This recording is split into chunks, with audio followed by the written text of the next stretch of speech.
everybody, Mark here at 8 Minute Axe. In today's video, I'm going to review the Fesley FDK800 electric guitar. Now wait, I know what you're thinking. Not another Fesley review. If I have to watch another YouTuber gush about a $200 guitar, I'm going to. This video is going to be much more than a mundane guitar review. Why?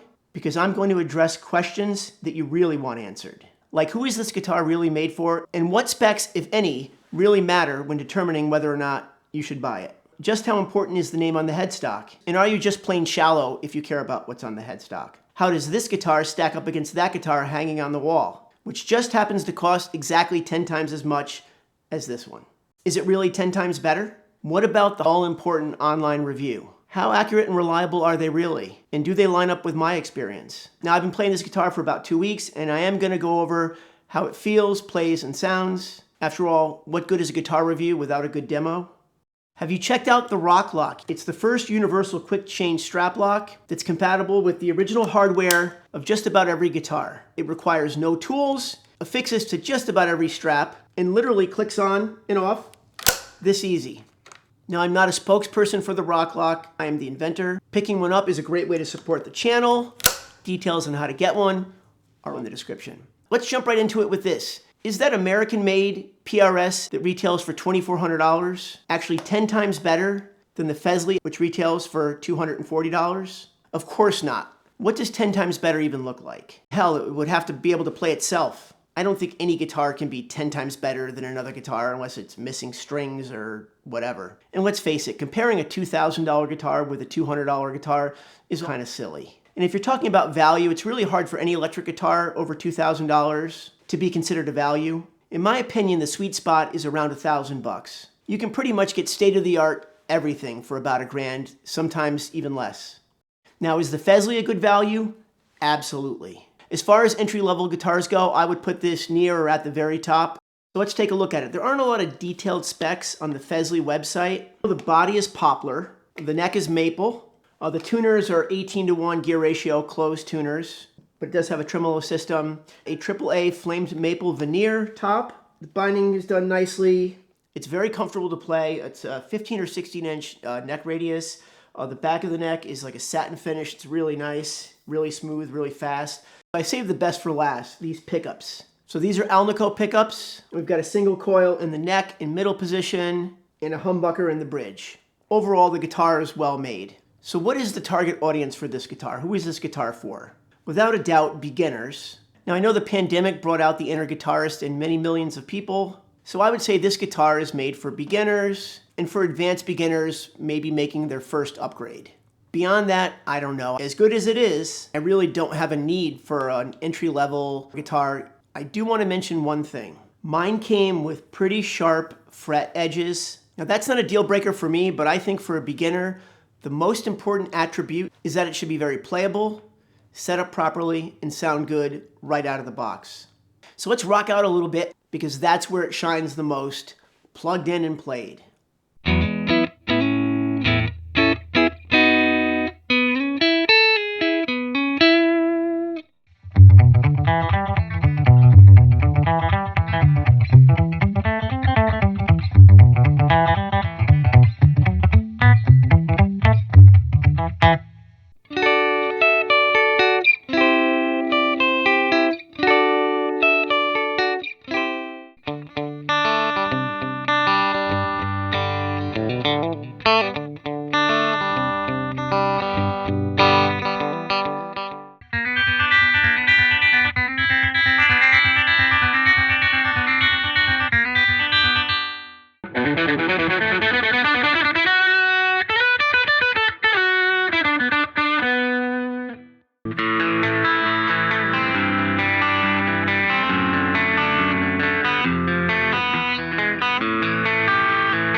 If you've made it this far in the video, please take a moment and consider subscribing to the channel.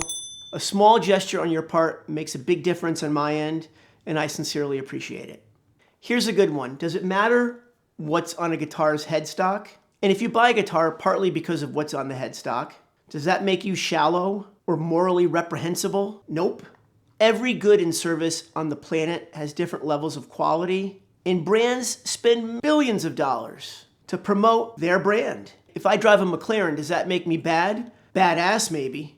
I have a company now, and I know the importance of branding.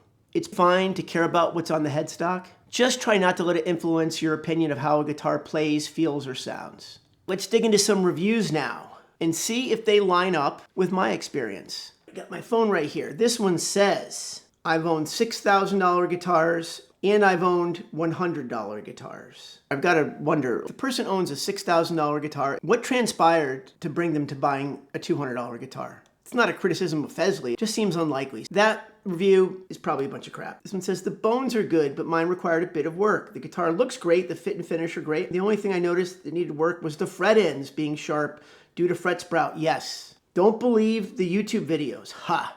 Don't believe me. First, the guitar looks beautiful. I'll give them that. But the strings are impossible to remove if you plan on changing them. Yeah, I'm planning on not changing the strings ever. They get wedged into the cheap aluminum floating bridge because the metal is so soft. You will have to bang out the ball ends with something that will fit into the hole. I used a thin Allen wrench. First of all, I had no problem at all getting the strings off and changing them out. But I have had situations in the past where sometimes the ball ends do get jammed in there. You take one of the thicker strings, punch it through, never had a problem getting them out. If you were like me, you've seen all these reviewed all over YouTube. I suppose the ones that they get are not just random off-the-shelf units from Amazon. That premise is silly. Fesley works with tons of YouTubers. I'm not special. They literally ordered one on Amazon and they sent it to me. Adding to the list of gripes about this guitar, they have mounted the two single coil pickups hard to the body. They are not adjustable. That is not true. These pickups are adjustable. I think they're adjustable. Let me check and see, make sure that I'm not stupid. I mean, I am stupid, but let's make sure that these are adjustable. It's completely adjustable. So we can't trust this guy's review because he doesn't know what he's talking about. So what can we conclude? There's common sense that runs through all of this. We know that guitar manufacturing has gotten better and better, and that even lower quality guitars are light years better than guitars that were $300 or $400 in the 70s and 80s. The Epiphones in the 90s, they used Scotch tape instead of screws. Why do I still have the screwdriver in my hand? I don't know, but I feel more confident with it. I think the best advice is you get what you pay for. These days you get more than what you pay for, right? You get better value. Now, if you're a beginner, sharpness of the frets notwithstanding, this is an excellent guitar. This is an excellent guitar for anybody. When I said I wouldn't buy this guitar, that doesn't mean that I'm above playing this guitar. Hell no, I'm not that good. It's just not a fair fight comparing a $200 guitar with a $2,000 or $3,000 guitar. But for $200, this guitar is exceptional. If you enjoyed the video, please give it a like and leave me a comment. Don't forget to enter this month's Van Gogh 12-string guitar giveaway. And don't be afraid to play a Van Gogh, but don't be afraid to play a Rickenbacker either. Most importantly, have a great day. I'll see you in the next video.